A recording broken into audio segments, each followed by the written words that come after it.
Bonjour Victoria, Salut Thierry. comment ça va aujourd'hui? Bah, comme un 11 mai, quoi. Il y aura deux dates, hein. Le 16 mars, on s'est confiné, et le début de la fin du confinement, bah, c'est le 11 mai, c'est aujourd'hui. Ah On oui, verra. c'est vrai, j'ai tellement plus respiré l'air ambiant que j'en ai oublié les dates importantes de notre pays. Le déconfinement, mais bon, on est toujours en live et en confinement pour notre part, hein. On a décidé de jouer la carte de la sécurité, hein. Nous, c'était notre vie, hein. Déjà, je me Rien, rappelle. rien ne change. Si ce n'est qu'on est en pleine forme, donc on est en live. Donc bienvenue à bord de ce Comin Mag Live, le premier de la semaine, puisque c'est du lundi au vendredi à 15 heures. Et comme toujours, j'aime à le répéter, vous avez le droit de liker, vous avez le droit de partager, vous avez le droit de commenter, vous avez le droit aussi de venir nous questionner, puisque ce live se veut interactif, même si, Victoria, on le sait, on peut retrouver tout ça sur cominmag.ch en podcast, en audio, en vidéo, enfin voilà. Donc vous avez droit à la Et deuxième sur la semaine. newsletter de demain matin. Voilà. Exactement, voilà, dans votre boîte mail. Aujourd'hui, premier jour de la semaine, on va voir qui comme, comme invité. Il nous attend patiemment, justement. Exactement. Alors aujourd'hui, bah, justement, en lien avec ce 11 mai, on reçoit Vincent Antonioli de Communication Suisse. Donc c'est pour pas que je me trompe, président de la section romande. Et puis aujourd'hui, il est notre invité parce qu'il a une actualité très intéressante. C'est qu'aujourd'hui, Communication Suisse lance une série de vidéos pour mettre en avant l'importance de la communication et vraiment lancer un débat dans tout le marché pour que bien, la communication ne s'arrête pas et puis qu'on comprenne aussi que tout le monde est lié et que c'est un mouvement qui doit être des entreprises, des agences, tous les acteurs, c'est hyper important. Et donc, il y aura plusieurs vidéos, mais je ne vais pas trop raconter tout ça. D'abord, bonjour Vince. Je permets, Salut je t'appelle Vincent. Bonjour. Vince, donc Vincent, c'est voilà. Alors Vince, peut-être résume-nous un petit peu cette opération. Ben oui, bonjour à tous. Comme tu l'as dit, Victoria, notre idée en ce premier jour de début du déconfinement était de passer un message positif et entraînant au marché. Alors, on a décidé de faire des petites vidéos avec quelques personnalités du marché et puis de s'adresser à nos membres et à toute la branche de la communication. Alors, je propose qu'on regarde ta vidéo, qui est la première qui est lancée aujourd'hui, et puis après, on va expliquer comment toute cette opération a été montée. Magnéto. Magnéto, Serge.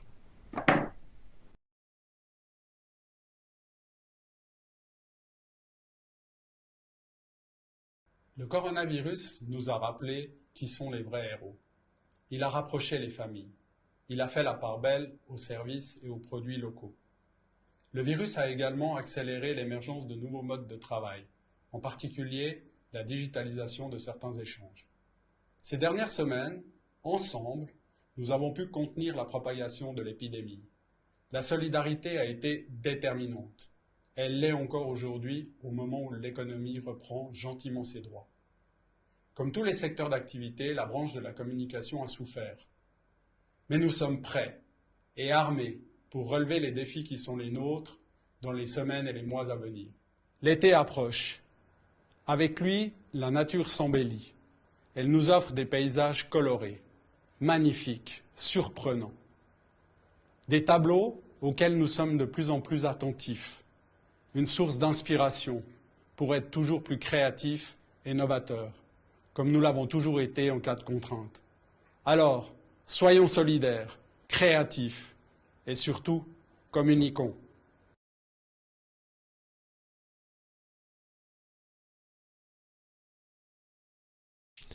On sent les hommes de la communication. La vidéo, elle est même sous-titrée, hein, pour un peu. On pourrait la regarder sans le son. Une initiative romande, on dirait alors. Oui, c'est une initiative de la section.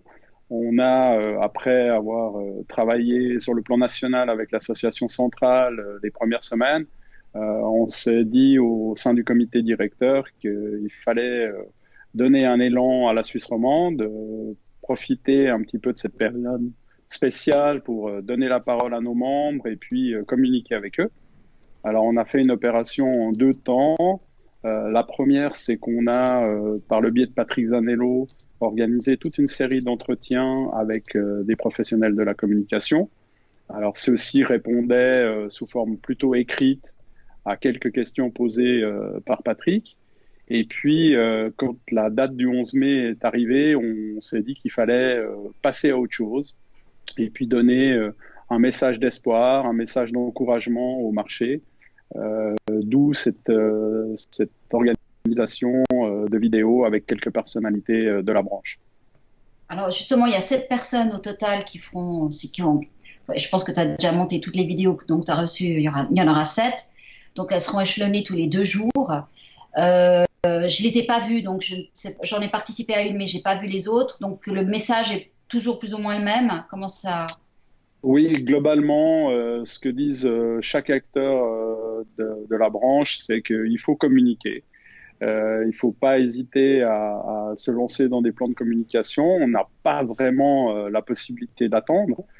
Économiquement, si on veut une vraie relance, il faut que les acteurs économiques communiquent avec leur public. C'est toujours ainsi qu'on a pu améliorer la commercialisation.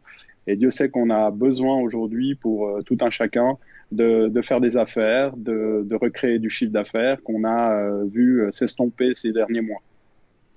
On le disait hors caméra, c'est difficile d'être devin puisqu'on doit imaginer une reprise, on doit imaginer un après.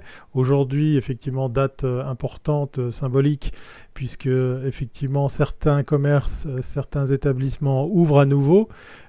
Toi, c'est quoi la vision que tu as? De nouveau, je te demande pas de regarder dans la boule de cristal. La reprise ou la continuité, c'est quoi? C'est des jours, des semaines, des mois?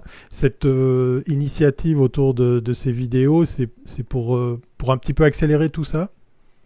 Alors, pour accélérer, je sais pas, mais pour soutenir en tout cas cette relance, elle va se faire dans un temps, tu viens de le souligner, qu'on n'est pas à même de déterminer. Mais je crois finalement que c'est toujours comme ça sur le marché. On ne sait jamais tellement de ce que demain sera fait. On a subi un gros coup d'arrêt, ça, il faut pas le minimiser. Mais maintenant, les gens ont quand même une certaine envie de reprendre des activités, de reconsommer. Et il faut soutenir cette reprise d'une manière ou d'une autre. Et quoi de tel que la communication pour le faire, finalement. Comme ça a toujours été le cas, c'est un moteur du business et il faut absolument que tous les acteurs, agences, médias soient solidaires et puissent aider à ce que l'économie reprenne. Mais Vince, tu sais très bien que chaque fois qu'il y a eu des crises, les premiers budgets qu'on coupe sont ceux de la communication, qu'on estime souvent comme superflus. Et c'est lorsque les affaires vont encore plus mal que tout d'un coup on se rappelle à quoi sert de faire de la com, à faire de la pub, disons, et à faire toutes sortes d'opérations, de promotions pour relancer les affaires. Donc, est-ce qu'on pourrait cette fois-ci éviter de commettre toujours les mêmes erreurs? Et là, c'est en ça que ces vidéos, c'est le message que donnent ces vidéos.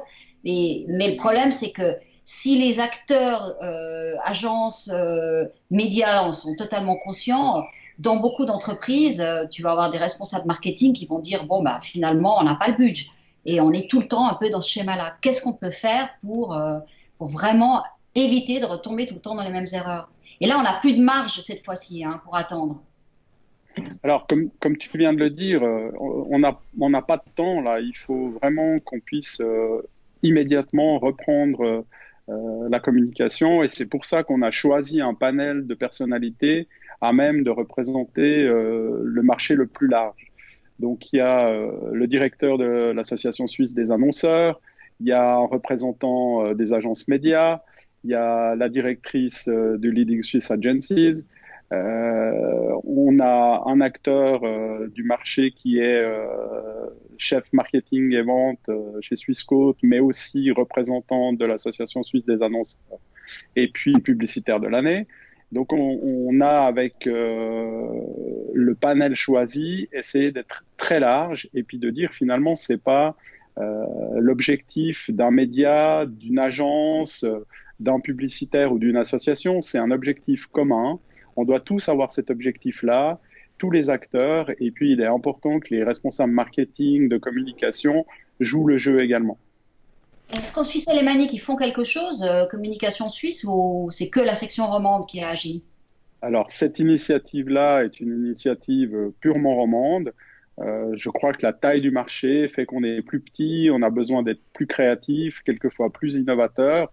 Et c'était un petit peu l'idée, c'est de dire, bon, finalement, les grands acteurs ont peut-être un tout petit peu plus de temps devant eux. Nous, on n'a pas ce temps-là. Il faut agir vite et c'est maintenant. Une réaction déjà de la chatroom de la part de Nicolas qu'on salue. Si on coupe des budgets marketing, c'est peut-être qu'on ne démontre pas assez la valeur ajoutée des actions. Non, pose-t-il comme question. Point d'interrogation. Évidemment qu'on on peut voir les choses de cette manière-là. Pour certains, on peut très bien se dire que sans communication, ils n'ont pas vu de grande différence. Moi, je suis assez convaincu aujourd'hui que les acteurs voient très bien qu'il y a eu une perte de chiffre d'affaires et que c'est aussi dû au fait qu'il y avait plus de communication, qu'on a fait que de l'information et de la désinformation par rapport au Covid. On a pensé à plus rien d'autre. Et aujourd'hui, il est temps de montrer le vrai pouvoir de la communication. Encore faut-il être créatif, novateur dans les choix des messages. On a des études qui ont clairement prouvé qu'il fallait surtout pas essayer de profiter du Covid pour faire des affaires. Donc, il va falloir que les concepteurs des campagnes, que les rédacteurs soient fins, soient imaginatifs. Et c'est comme ça qu'on va gagner la partie. Mais beaucoup d'agences craignent que, et là on le voit maintenant déjà aujourd'hui, on est dans le bal des promos et on n'arrête pas de recevoir des SMS. Je veux dire, aujourd'hui, franchement, si on veut faire des affaires, ça va être, ces prochains mois, ça va être hallucinant. Donc, est-ce que ces marques vont aller voir des agences pour faire de la promo? Je veux dire, moins 30, moins 40%, un SMS, ça ne demande pas un plan de com hallucinant. Et c'est là où beaucoup d'agences craignent que si tu veux cette phase de promo, elle soit pas vraiment, elle n'ait pas cette boîte créative qui justifierait d'aller voir une agence. Je crois que les agences et les responsables de communication doivent être aussi proactifs. On est dans un monde de la promo, c'est pas le Covid qui nous a amené dans le monde de la promotion. Il l'a peut-être renforcé, mais encore une fois, tous les acteurs du marché doivent se serrer les coudes pour créer des nouvelles campagnes beaucoup plus novatrices que juste faire des promotions à tout va. Et puis, c'est là-dessus qu'on compte. Si on reste dans notre fauteuil et qu'on fait ce qu'on a fait avant le Covid, forcément, ça ne marchera pas. Aujourd'hui, on a aussi un acteur de l'affichage, la SGA, qui lance une campagne papier, enfin sur affiche dans toute la Suisse. Pour eux, c'est vraiment hyper important parce que c'était un des médias qui connaissait la plus forte croissance et qui a été complètement stoppé du fait que les gens n'étaient plus dans la rue. À souligner, c'est intéressant qu'ils essaient de relancer la machine, mais c'est assez fou de voir un média qui vraiment ne peut plus communiquer, quoi.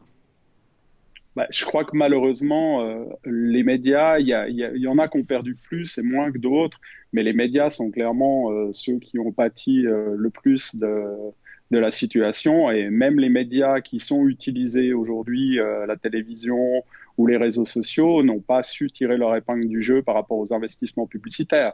Donc je ne crois pas que ce soit une question de médias finalement, c'est plutôt une question de marques et d'entreprises qui n'ont pas communiqué au travers de quelques médias que ce soit, et c'est cette relance-là que nous devons orchestrer. En effet, quand tu fais pas de chiffre d'affaires, tu as de la peine à investir. Aujourd'hui, ils doivent tous penser au chiffre d'affaires qu'ils vont faire dans les semaines et mois à venir, et pour cela, il faut qu'ils communiquent pour pouvoir soutenir la relance. On voit alors vous lancer une série de vidéos avec des personnalités, des ambassadeurs de nos métiers. En marge de tout ça, quelle serait la mission nouvelle collée à Communication Suisse en cette période un peu difficile ou franchement compliquée? Quel serait votre objectif pour les métiers de la communication, de la publicité? Est-ce que vous avez été amené à aider, conseiller, accompagner, par exemple, d'autres professionnels de la branche? Forcément, j'ai parlé de se serrer les coudes. Je pense que la solidarité est plus déterminante que jamais. Et aujourd'hui, le rôle d'une association fêtière comme la nôtre, c'est également de fédérer ses membres, de les appuyer, de les aiguiller pour qu'on puisse sortir tous ensemble, grandis de cet épisode Covid-19. Quand on a reçu dans notre live François Besançon, qui est vice-président de Communication Suisse, justement, on faisait état de quel type d'aide on pouvait proposer aux agences. Donc, il rappelait ce que le Conseil fédéral avait fait pour les PME, les entreprises. Donc, Communication Suisse n'interviendra pas plus. Mais est-ce qu'on peut imaginer que par la suite, je ne sais pas, où il y a une espèce de soutien d'une manière ou d'une autre et que vous suiviez un petit peu la situation de façon à ce que, je veux dire, le marché est tellement petit, on ne peut pas se permettre de perdre des agences de com en Suisse romande. Clairement, c'est dans l'intérêt de personne que des acteurs disparaissent. Maintenant, je crois que, comme François l'avait très bien dit, il s'agit surtout de trouver des bonnes solutions ensemble pour faire des affaires, pour faire une communication adaptée à la situation. Les aides, elles sont que finalement des emplâtres sur des jambes de bois. C'est des emprunts, c'est des mises en attente de certains paiements. Ça fait simplement que les acteurs vont s'endetter. Donc, c'est pas l'idée. L'idée avec Communication Suisse, c'est de nouveau, c'est de fédérer les acteurs, c'est de créer peut-être des think tanks pour pouvoir créer des nouvelles solutions, avoir du soutien. Et puis, on espère que cette relance soit un cercle vertueux qui fait que peu d'entreprises vont disparaître. Mais est-ce qu'on pourrait imaginer, par exemple, là maintenant, on peut tout réinventer. Donc, qu'il y ait des règles peut-être plus strictes pour aider les agences, peut-être au niveau des tarifs. Tu sais qu'il y a une telle valse. Je veux dire, le monde de la communication subit beaucoup de pression au niveau de tarifs. Est-ce que, à l'exemple un petit peu de ce qu'a fait LSA pour les règlements au niveau des pitchs, est-ce qu'on pourrait imaginer, si tu veux, d'aider, de structurer un peu plus le marché? Parce que là, maintenant, tout le monde écoute. Dans quelques semaines, tout le monde sera parti dans les problématiques de son entreprise et ce sera fini. Peut-être que là, on pourrait un peu agir pour réglementer un peu ce marché. On sait qu'il y a beaucoup de choses qui sont un peu compliquées au niveau des personnes qu'on engage ou qu'on n'engage pas, les stagiaires, tu vois ce que je veux dire, les tarifs. Est-ce que sur ces terrains-là, on ne pourrait pas, pour une fois, faire quelque chose? Bien sûr qu'il faut faire quelque chose pour que le marché soit toujours mieux réglementé. Mais je crois qu'il ne faut pas être naïf. Les prochaines semaines vont être surtout là pour aider à la reprise des activités et de l'économie dans son ensemble. Et puis, il faut que ces questions, elles restent sur la table le plus longtemps possible pour qu'on puisse préparer l'avenir. Maintenant, ça ne va pas se faire rapidement. On a quand même la problématique de la distanciation parce que ces discussions, elles sont quand même toujours plus productives autour d'une table qu'à travers des visioconférences.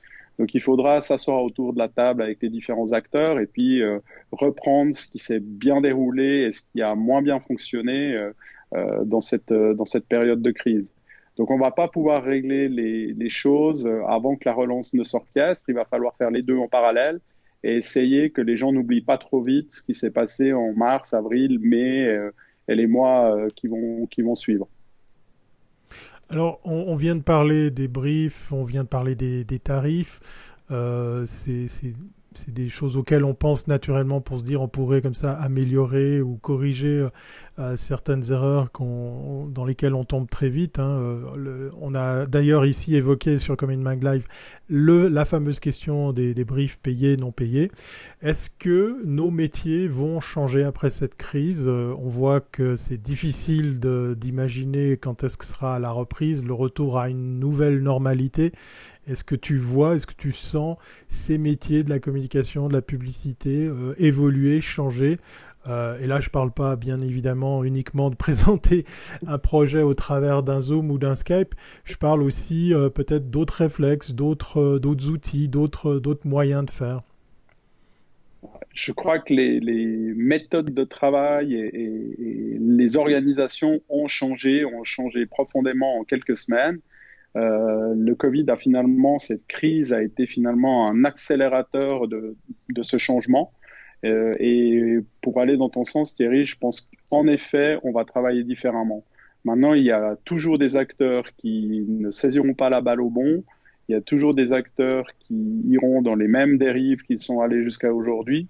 Et il nous appartiendra, les associations, pas uniquement Communication Suisse, d'aider à ce que ces problèmes soient le moins fréquents possible. Encore une fois, il y a des perspectives intéressantes pour le monde de la communication dans une structuration meilleure. Si la crise a accéléré certains changements, on doit pouvoir s'appuyer dessus pour réglementer et orchestrer un nouveau monde de la communication. Mais ça se fera uniquement dans la durée et pour autant qu'un maximum d'acteurs aient de la volonté de le faire. Ça signifie de nouveau de la solidarité et une réunion des acteurs de la communication autour d'un projet commun. Ça peut pas être juste porté par Communication Suisse ou par quelques leaders d'opinion dans notre branche d'activité. Alors, on a vu qu'une des clés de solution, enfin, une des solutions pour les agences, c'était vraiment d'être de plus en plus digitales et que celles qui l'étaient sont celles qui vont le mieux vivre cette période. On sait qu'il y a un grand déséquilibre. Toutes les agences ne seront... Alors, tout le monde propose plus ou moins une petite brique digitale, mais certaines le sont vraiment plus que d'autres. Ça pose la question de la formation continue. C'est la clé de voûte. Alors, il y a beaucoup d'écoles sur le marché, ça c'est clair.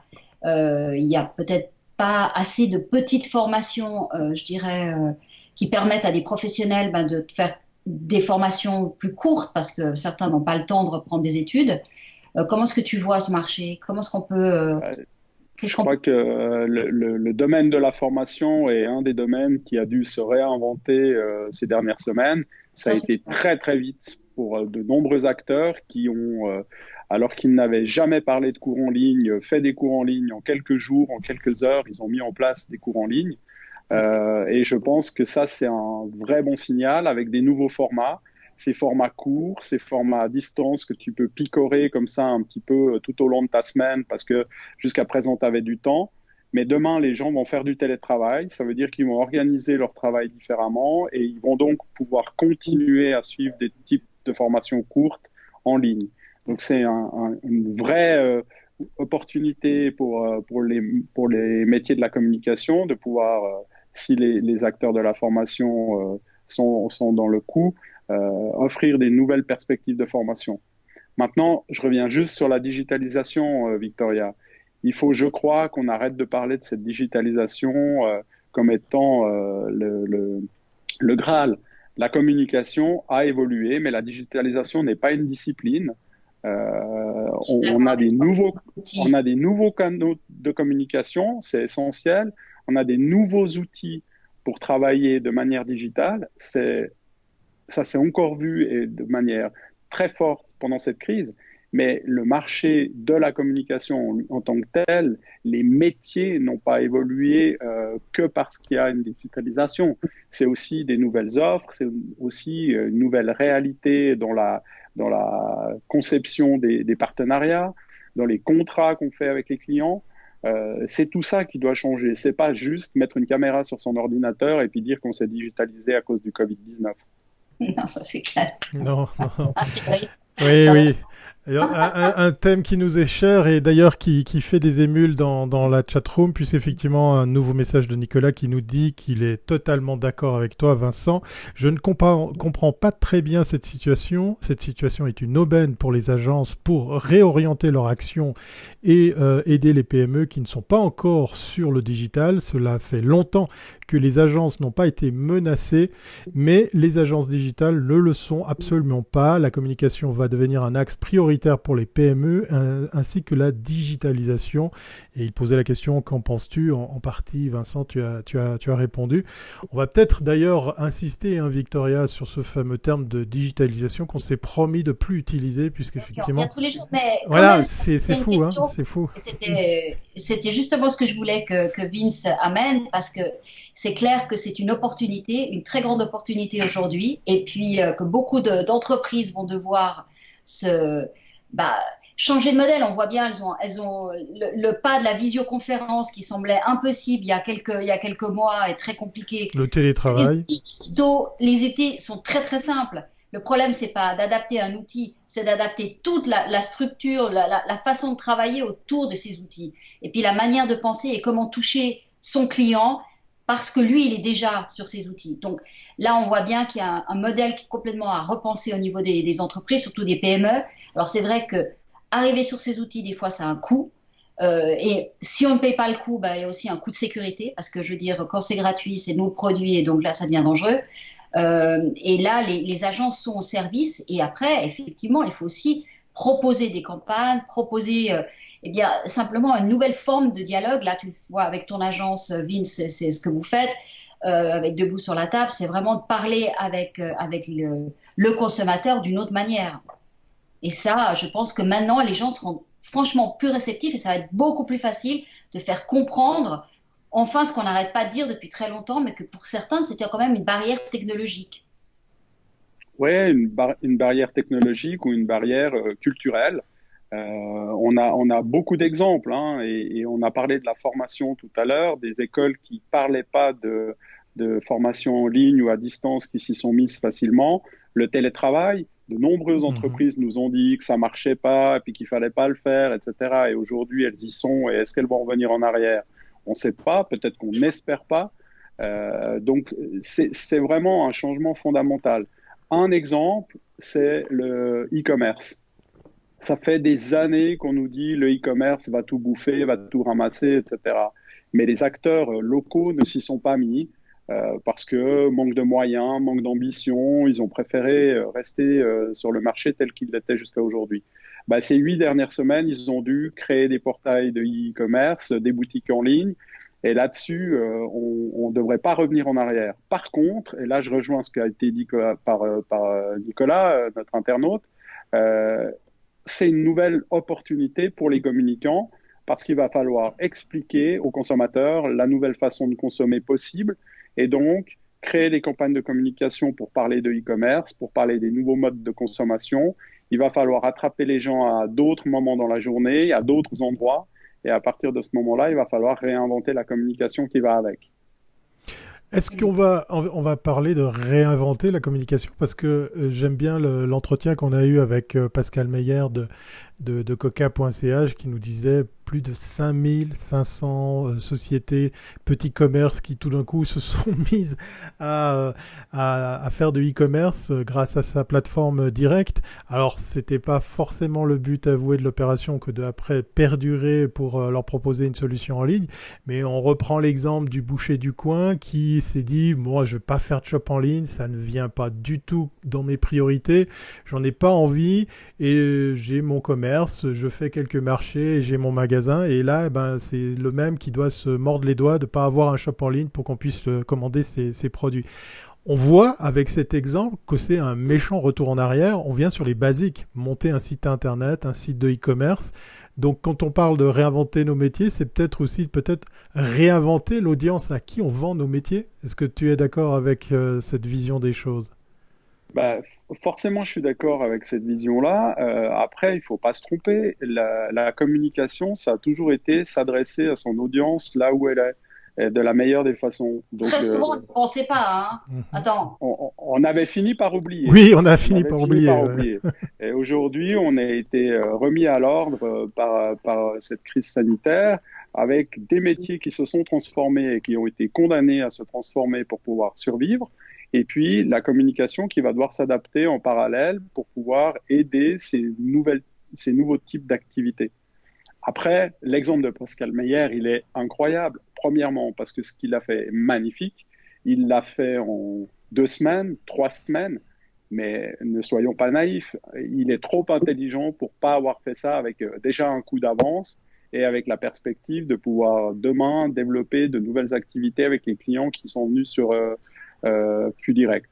Donc, ça, c'est des vrais entrepreneurs dont on a besoin. C'est des gens qui amènent des solutions au marché de manière complètement disruptive. Et c'est ça dont a besoin le marché sans aller contre ce que tu disais avant, Victoria. C'est moins de réglementation et puis de cadres législatifs, etc., qui sont nécessaires au marché que des acteurs comme Pascal et son équipe qui savent inventer des nouveaux business et inventer des nouvelles propositions pour les audiences.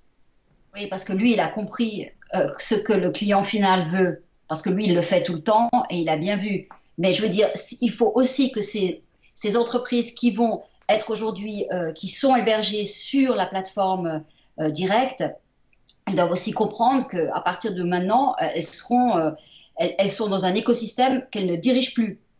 Elles sont pas dans un système propriétaire. Et je pense que par la suite, il y aura aussi d'autres réflexions là-dessus. Si tu veux, les solutions d'aujourd'hui sont souvent les problèmes de demain. Et c'est lorsque tu ne comprends pas l'écosystème que c'est hyper dangereux à mon avis, parce que tu vas agir très vite. Alors, c'est une solution aujourd'hui, mais sur du moyen long terme, c'est peut-être pas une solution.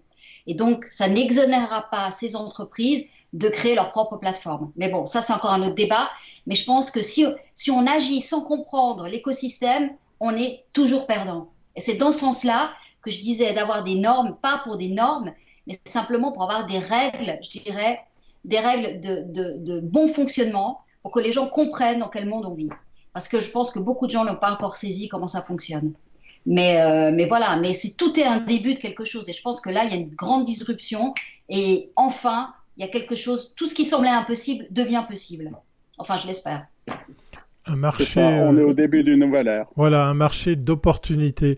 Dernière question, Vincent, parce qu'on va te laisser retourner travailler. Un échange très très intéressant.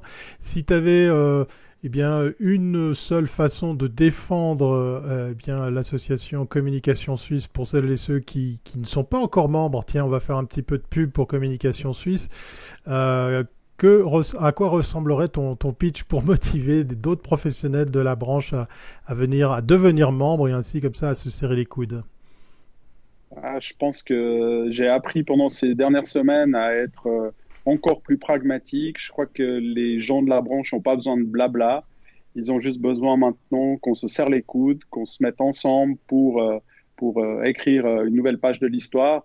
Donc rejoignez Communication Suisse parce que unis, on sera plus fort pour relever les défis qui sont les nôtres et qui seront les nôtres dans les semaines et les mois à venir parce que on le sait, déconfinement, c'est pas la fin du Covid et puis déconfinement, c'est pas la fin de la crise. Donc si on veut pouvoir passer Noël avec quelque espoir pour un 2021 meilleur, il va falloir qu'on se retrousse les manches ensemble, tous unis. Et puis je pense qu'il faut aussi rappeler que Communication Suisse est la fêtière des fêtières. Et donc, une grande partie de l'action de Communication Suisse, c'est une action politique et de représenter les métiers de la communication dans son ensemble, dans le monde politique. Et ça, je pense que c'est aussi important qu'on le sache, parce que très souvent, cet aspect-là n'est pas mis en avant et il est crucial. Voilà. Merci. Merci de le rappeler, Victoria. On a participé à beaucoup de discussions, à des tables rondes avec le ministre de l'économie pour pouvoir défendre les intérêts de la branche et j'espère que ça aussi, ce sera finalement une petite soupape pour nos membres. Parfait. Merci. Il était bon de le rappeler. Merci beaucoup pour celles et ceux qui s'intéressent à Communication Suisse. Si ce n'est pas encore fait, vous allez sur votre Google préféré, vous tapez Communication Suisse, vous verrez, c'est super facile de trouver toutes les infos pour devenir membre. Merci beaucoup Vincent pour cet échange. On va te dire tout le bon, tout le meilleur pour la suite et surtout porte-toi bien et puis on se dit à bientôt. Merci. Merci. Une bonne journée. Victoria, on arrive à la fin de cet épisode. Alors avant de te dire au revoir, je rappelle juste à notre audience que vous avez le droit de partager, de liker, vous avez le droit de revenir en deuxième semaine. Vous trouvez tout ça sur communmag.ch, sur les bonnes vieilles plateformes de réseaux sociaux. On a un monstre succès sur LinkedIn. On remercie celles et ceux qui partagent ces épisodes. Et puis, avant de se dire au revoir, je crois que tu as un scoop pour faire un peu de teasing pour l'épisode de demain. Allez, demain, on a Darius qui vient parler avec nous. Darius, voilà. Le Darius, le grand. Alors, on se donne rendez-vous demain 15h pour parler et échanger avec Darius Rochebin. Et puis, d'ici là, on se dit à très bientôt, c'est pas avant. Et surtout, portez-vous bien.